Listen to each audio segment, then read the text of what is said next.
So the Bible is a collection of books written in different literary styles like narrative, poetry, and prose. And most of us are familiar with these kinds of literature. Yeah, we all know a narrative when we see one, like The Hunger Games or The Great Gatsby. And most people can recognize poetry, whether it's Walt Whitman or the songs of Bob Dylan. And every day we're surrounded by prose and news articles or essays. Now, all of these examples are modern American literature in that they came from this time period and this region of the world. But there's also medieval English literature from another place in time, or ancient Greek writings from this place in time. So each time period and culture produces its own unique kind of literature. And in order to read the Bible well, we need to keep in mind that it comes from this part of the world and was produced in this basic period of time. So what's unique about ancient Jewish literature? Well, a key feature is that it lacks a lot of the details that modern readers have come to expect in stories and poems. And this makes it seem really simple. But actually, it's very sophisticated literature.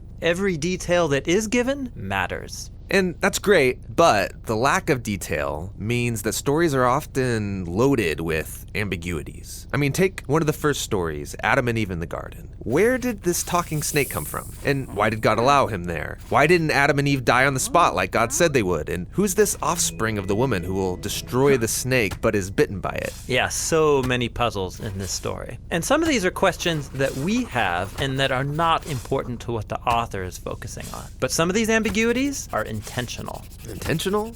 Won't that lead to bad interpretations, people filling in the gaps with their own answers? Well, that's a risk the biblical authors took in writing this way. We all tend to impose our own cultural assumptions onto the Bible, but they apparently thought the risk was worth it. These oddities are really invitations into an adventure of reading and discovery. What do you mean? Well, for example, the strange promise about the offspring of the woman crushing and being bitten by the snake. That word offspring is a clue to pay attention to genealogies, which, lo and behold, run all through the biblical narrative. They trace the lineage from Eve all the way to King David and his offspring. And in the New Testament, Jesus is connected to the offspring of this royal line. Now, when you read the prophets, Isaiah connected this king to the suffering servant who would die on behalf of his people. And then, in the book of Revelation, there's this symbolic vision. And can you guess? It's about a woman and her offspring. It's Jesus and his followers who conquer the dragon by giving up their lives.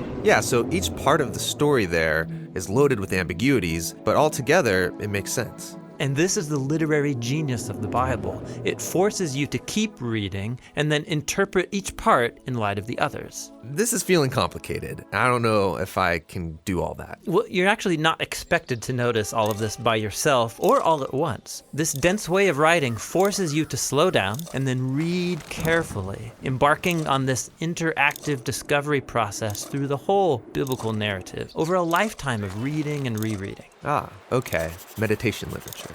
Yeah, in Psalm 1, we read about the ideal Bible reader. It's someone who meditates on the scriptures day and night. In Hebrew, the word meditate means literally to mutter or speak quietly. The idea is that every day for the rest of your life, you slowly, quietly read the Bible out loud to yourself, and then go talk about it with your friends, pondering the puzzles, making connections, and discovering what it all means. And as you let the Bible interpret itself, something remarkable happens. The Bible starts to read you. Because ultimately, the writers of the Bible want you to adopt this story as your story. So this ancient Jewish writing style, it must create unique types of narrative and poetry and discourse. Yes, and we'll explore all of those literary styles starting next with biblical narrative.